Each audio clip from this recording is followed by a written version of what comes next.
राधे राधे गुरुजी। जी आपको कोटि कोटि प्रणाम। खुश रहो।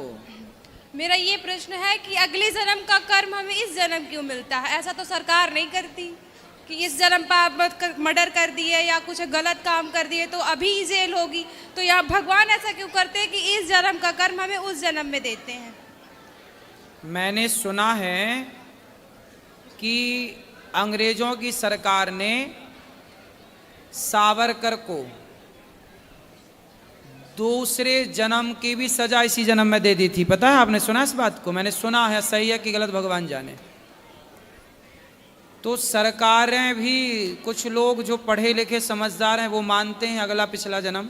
तो आपको क्या हो रहा है कि पिछला जन्म का कोई जन्म मिल रहा है क्या? नहीं, मैं देखती हूँ जैसे छोटी बच्ची है, अभी आपने देखा कोलकाता में क्या हुआ, एक डॉक्टर के साथ कितना बेकार दुष्कर्म हुआ बेचारी के साथ, और छोटी बच्चियों के साथ होता है दुष्कर्म ऐसा। तो छोटी बच्चियों ने क्या बिगाड़ा है? भगवान उनकी मदद क्यों नहीं करते? वो छोटी बच्ची ने क्या ही बिगाड़ा होगा किसी का? तब भगवान क्यों नहीं आप आते? कहते हैं कि भगवान मदद क्यों नहीं करते, आप ये क्यों नहीं कहते कि हर माँ बाप अपने बच्चों को सही संस्कार क्यों नहीं देते? हम हमेशा दोषी भगवान को क्यों बनाएं? हम क्यों ना माँ बाप को दोषी बनाएं कि जिन माँ बाप ने ऐसी औलाद पैदा की कि वो किसी बेटी के साथ दुराचार कर रहा है, तो उसके माँ बाप ने क्यों नहीं बेहतर संस्कार दिए? मैं तो आपको अपनी बहन के रूप में देख रहा हूँ, पर ना जाने कौन आपको किस नज़र से देख रहा है। तो ये नज़र जो है ना, ये नज़र को नज़रिया देना ही माँ बाप का धर्म था। तो आपने भगवान पे हमेशा आरोप लगाया, ये दुनिया भगवान पे आरोप लगाती है, माँ बाप पे आरोप क्यों नहीं लगाया गया? बताओ गलती किसकी है, माँ बाप की या भगवान की? माँ बाप की है, पर मैं ये भी कह रही हूँ भगवान ने तो इतना सुंदर जीवन दिया, इतना सुंदर संसार दिया, इतना सुंदर सब कुछ दिया, क्यों नहीं माँ बाप अपने बच्चों के प्रति सजग हो रहे हैं? क्यों नहीं बच्चे के प्रति माँ बाप जिम्मेदार हो रहे हैं? आजकल माँ बाप लापरवाह हैं, बच्चे मोबाइल पे कमरे में घुसे घुसे कुछ भी देख रहे हैं, माँ बाप को कुछ नहीं पता। अब जब वो गंदी गंदी चीज़ें दिन भर मोबाइल पे देखेंगे बेटा, तो वो गंदगी जो दिमाग में घुस गई, अब वो कहाँ उतारेंगे? तो छोटी बच्ची मिले या बड़ी मिले, अरे बच्चियों का तो छोड़ो, बूढ़ी बूढ़ी 80-80 साल कि बूढ़ी स्त्रियों का भी दुराचार हो जाता है कई बार। तो ये वो लोग हैं जो भरे पड़े हैं गंदगी देख देख के। अब सरकार क्यों नहीं करती कि सारे मोबाइलों पर सोशल मीडिया से गंदी तस्वीर, गंदे चित्र, गंदी वीडियो हटवाए? हमेशा भगवान दोषी क्यों, सरकार और माँ बाप दोषी क्यों नहीं? आप बताओ, आप जो मोबाइल पर देखती हो या जो भी देखते हैं, जो गंदगी मोबाइल पर है वो कौन हटवाएगा, भगवान या गवर्नमेंट? गवर्नमेंट हटवानी। तो वो गंदगी होना सही है या गलत है? गलत है। तो क्यों नहीं हट रही है वो गलत चीज? क्यों नहीं हट रही है? सरकार क्यों नहीं हटा रही है? और दोष हम भगवान पे दे रहे हैं, लोग भगवान पे आरोप लगा रहे हैं। भाई राजा भी तो दोषी है। क्यों हमारे देश में ये गंदी फिल्में चल रही हैं? क्यों हमारे देश में अश्लील पिक्चर बना रहा है बॉलीवुड? बॉलीवुड का भी तो कसूर है। बलात्कार करना किसने सिखाया? बॉलीवुड ने सिखाया। कैसे रेप किया जाता पूरा सीन दिखाया उन्होंने। सारी पिक्चरों में बलात्कार के सीन अधिकांश पुरानी पिक्चरों में मिल जाएंगे आपको। तो लड़के जब वो देखते हैं तो उनको लगता है जब उसने किया तो अपन भी करते हैं, तो वो भी करता है। भगवान को दोषी क्यों बनाते हैं आप लोग? भगवान को कटघरे में क्यों खड़ा करते हैं? बॉलीवुड को कटघरे में क्यों नहीं खड़ा करते जब वो गंदी पिक्चरें बनाता है? सरकार को कटघरे में क्यों नहीं करते खड़े जब वो गंदी गंदी पिक्चरों की इजाज़त देता है? और माँ बाप को क्यों नहीं कटघरे में खड़ा करते कि वो अपने बच्चों को अच्छे संस्कार क्यों नहीं देते? किसी बेटी के बलात्कार होने में उसके लड़के के माता पिता की गलती है, तुमने अच्छे संस्कार क्यों नहीं दिए? नारी का सम्मान करना क्यों नहीं सिखाया अपने बच्चे को? माँ बाप को भी दंड मिलना चाहिए। एक क्वेश्चन और है, मैं देखती हूँ माताओं को अक्सर ज़्यादा भेदभाव तो माताएं ही करती हैं लड़कियों के साथ, क्योंकि बच्चों को बहुत छूट देंगी लड़कों को। अगर लड़की लड़का पढ़ रहा है तो अक्सर मैं देखूंगी कि लड़कों को कभी नहीं कहेंगे कि तुम ये काम कर लो या वो काम कर लो, हमेशा लड़की को ही बोलेंगी कि नहीं जाके तुम करो। पोछा भी लगाना है, चाय बनाना, छोटे मोटे काम तो बच्चों से करवा ही सकती हैं। अगर ये जो फैला बुराइयां फैली लड़कियों के साथ, इतना लड़कियों को इज्जत मांगनी पड़ती है, देता कोई नहीं है। अक्सर मैं देख रही हूँ कि महिला सशक्तिकरण चल रहा है, पुरुष सशक्तिकरण तो नहीं चल रहा है। तो माताएं, अगर माताओं के साथ गलत हो रहा है तो इसकी जिम्मेदार माता ही है, क्योंकि माताएं लड़कियों को तो बहुत सहनशील बनो, इज्जत करो सबकी। लेकिन बच्चों को अपने लड़के के साथ अगर भेदभाव लड़की के साथ हो रहा तो माता ही करती है लड़की के साथ भेदभाव। मैं अक्सर देखती हूँ लड़कियाँ कुछ भी पहनेंगे तो टोकेंगे, लड़के कुछ भी पहनेंगे कहीं भी जाएंगे तो नहीं टोकेंगे, क्योंकि माताएं ही कहती हैं अरे तुम तो लड़की हो, तुमको करना चाहिए संस्कार अच्छे, दो लड़कों का क्या, वो तो काट ही लेंगे अपनी जिंदगी। तो अगर माताएं हमारी वृद्धाश्रम आ रही हैं तो इसके जिम्मेदार भी वो खुद हैं, क्योंकि अगर भाई लड़कियों को सिखा रही हैं आप, मुझे लगता है लड़कियां खुद सीख लेंगी। आप बच्चों को दीजिए, आप लड़कों को सिखाइए कि लड़कियों की इज्जत आप खुद करें। अगर वो माताएं सिखाएंगे कि हमारी इज्जत करो, अपनी बहन की इज्जत करो, और काम सिर्फ एक लड़की नहीं करे लड़का भी करे। अगर लड़कियों को बोल रही हैं तो लड़कों को भी बोले। सही है, मैं भी झाड़ू पोछा घर में चौका बर्तन सब कर लेता हूँ। मैं ये नहीं कह रही कि ना सही बोल रही हो आप, सही सिखाना चाहिए, मैं आपकी बात से पूरा सहमत हूँ। लेकिन लड़कियों को देखो, आज आप लड़की हो, जब कल आप शादी होगी और आप माँ बनोगी ना तो आप भी लड़कों के लिए ही रोगी। मैं नहीं रहूंगी, एक बेटा दे दे।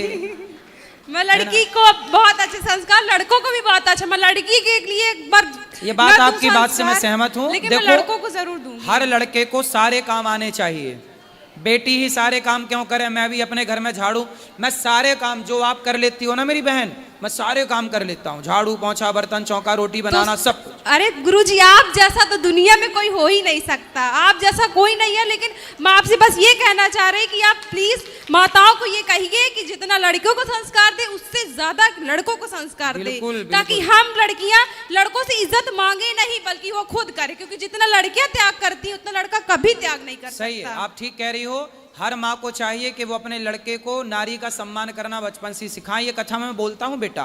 धन्यवाद आप। राधे राधे गुरुजी। राधे राधे। आपके चरणों में कोटि कोटि प्रणाम। खुश रहिए। गुरुजी मीट मछली नहीं खाना चाहिए, लहसुन प्याज भी नहीं खाना चाहिए। लहसुन प्याज तामसी है, आप खाना चाहें तो कोई बात नहीं जी। तामसी इसलिए नहीं खाते, पर कोई खाए तो कोई पाप नहीं है।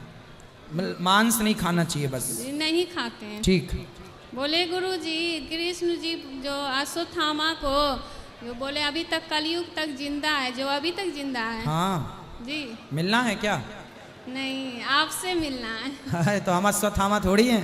नहीं, आपसे मिलने का बहुत चाह है। चलो अच्छा, मिल गए आप। और कोई सेवा हमारे लाए? जी गुरुजी एक और क्वेश्चन। बोले गुरुजी मेरे पति हम पे बहुत गुस्सा करते हैं, उनको गुस्सा बहुत आता है। अच्छा, फिर क्या करते हैं गुस्से में? कुछ नहीं करते हैं, सिर्फ उनको गुस्सा ही बहुत है। नहीं, गुस्सा आता है तो क्या करते हैं? कुछ बोलते हैं, कुछ उठा के पटकते हैं, क्या नहीं, करते? ऐसा कुछ नहीं करते। हाँ तो फिर अच्छा है, गुस्सा उनको आने तो क्या दिक्कत, जब कुछ बिगाड़ते नहीं है तो ठीक है। और गुरुजी हम पूजा पाठ बहुत करते हैं तो टोला वोला सब बोलता है ये बहुत पुजारन है। कौन बोलता है? हम लोग के गांव का। उनको उल्टा लटका के मिर्ची का धुआं देना, जो ऐसा बोले हैं। गुरु राधे राधे गुरु। राधे राधे। राधे राधे गुरुजी। जी आपके चरणों में कोटि कोटि प्रणाम। हाँ बताओ। गुरुजी हमको आपसे एक प्रश्न पूछना है। पूछो। गुरुजी हम सोचते थे कि थोड़ा मेरे बच्चे बड़े हो जाएंगे तो हम लड्डू गोपाल की सेवा करें, पर मेरी गोतनी छोटा सा लड्डू गोपाल खरीद के दिए हैं तो हम सेवा करते हैं गुरुजी। पर गुरुजी उनका प्राण प्रतिष्ठा नहीं कराए हैं तो उन करते रहो पूजा गोपाल जी की। तो प्राण प्रतिष्ठा कराए तब पूजा पाठ के फल मिलेगा कि नहीं? फल तो आपको मिल ही रहा है, आप जी। पूजा करते रहो, किसी पंडित जी को बुला के करा लेना प्राण प्रतिष्ठा, क्या दिक्कत है? और गुरुजी पूजा जब कर लेते हैं तो भोग लगाते हैं, उसके बाद आरती करते हैं तो हमको हाफी मतलब ज्यादा आता है। तो आप थक जाती होंगी ना? तो गुरुजी आरती करने के बाद भोग लगाना चाहिए कि पहले लगाना चाहिए? जब आप लगाओ तब स्वीकार है। चलो सब। गुरुजी मुझे खाना नहीं बचता, जैसे कुछ खाती हूँ तो मुझे मतलब कि फ्रेश होने के लिए जाना पड़ता है। जिनको भी खाना, माइक चालू। जिनको भी खाना खाने के बाद एकदम भागना पड़ता है शौच के लिए, तो उनके पेट में या तो कीड़े हैं, उनके पेट में या तो कीड़े हैं या उनके पेट में आम है। आम मतलब मल चिपक गया, तो आपको अपनी शुद्धि करानी पड़ेगी, बॉडी को डिटॉक्स करना पड़ेगा। आयुर्वेद कहता है शुद्धो देहा मनस्य यस्य स जीवति वर्षतम। कि शुद्ध देह वाला मनुष्य 100 वर्ष तक स्वस्थ सुखी जीता है। तो आप अपनी आंतों की शुद्धि कर लो, ठीक हो जाओगे। ठीक है गुरु। ठीक।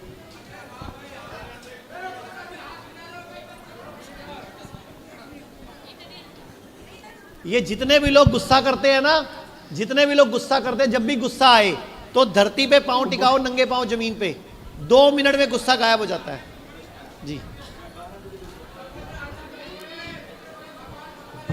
तो गलत बात है। आप कहाँ रहते हो? रोहतक हरियाणा। दोबारा पूछो सवाल अपना। मैं कहता हूँ 12 बजे रात को सोया हूँ तो सुबह 2 बजे उठ जाऊंगा। 2 घंटे ही सोते हो? 2 घंटे सिर्फ। तो अच्छा तो है, भजन करो जाग के, काहे सोना है? 3 बजे उठ के कथा लगा देता हूँ। हाँ, अच्छा है। 6 से 9, 9 से 10 भजन करो भगवान का। अच्छा, नहीं, बुढ़ापे नींद नहीं में आती। पहले लीवर खराब था, अब दिल्ली दिखाया, बाथरूम की नली में ये पथरी थी, एक पथरी और थी, दोनों पथरी एक निकलवाई है, दिल्ली जाके ऑपरेशन करा। तो पत्थर खाते हो क्या? पथरी खाते क्या हो? क्या? दाल रोटी। तो उसमें पत्थर कहाँ से आ गए? पूछो डॉक्टर आपको साहब। सूरज डूबने के बाद खाना बंद करना पड़ेगा, मतलब शाम का खाना। मैं शाम को खाना 6 बजे खा लेता हाँ, हूँ। बस 6 बजे के बाद नहीं खाना। हाँ। और पका हुआ भोजन नहीं खाना। कुछ दिन तक सलाद फ्रूट खाओ। ठीक है। और थोड़े दिन लीवर का इलाज करा लो। लीवर गड़बड़ है आपका, लीवर आपका 80-85 पैसे खराब हो चुका है, तो आपको लीवर का इलाज करना पड़ेगा। लीवर की टेबलेट भी हर वक्त रखता हूँ। हम लोग एलोपैथी दवाई नहीं देते, हम आयुर्वेद देंगे आपको। हमारे पूरे भारत में 120 क्लिनिक और हॉस्पिटल हैं। हाँ। कहीं भी चले जाना, डॉक्टर से मिल लेना, मिलने की, चेकअप की कोई फीस नहीं है। ठीक है। ठीक है, और आप दवा ले लेना, ठीक हो जाओगे। ठीक है। चिंता ना करिए, सोएंगे। अच्छा, लीवर कमजोर है। बोलो बोलो। ठीक है, बैठो। आप थोड़ा सा गुड़ का टुकड़ा रोज खाया करो सौंफ के साथ। जिसको भी पीलिया हो जाता है ना महाराज जी, जिसको भी पीलिया हो जाता है, उनको इतना सा गुड़ का टुकड़ा और सौंफ के साथ रोज चबाना है, पीलिया अपने आप ठीक हो जाएगा। ठीक है जी। नमस्कार डॉक्टर जी। एक्चुअली मेरे फादर को ना, पापा को बीपी है, उनको लाइक नॉर्मल, हम जब बीपी चेकअप कराते हैं तो उनको 140-145 तक रहता है। तो क्या ये नॉर्मल है? मतलब वो 50 प्लस हैं, तो क्या 140 बीपी नॉर्मल है? नॉर्मल नॉर्मल है। महात्मा गांधी जी का बीपी 200/100 रहता था, लेकिन मरे तो वो गोली से। अच्छा तो टेंशन मत लो। अच्छा, ठीक है, ओके।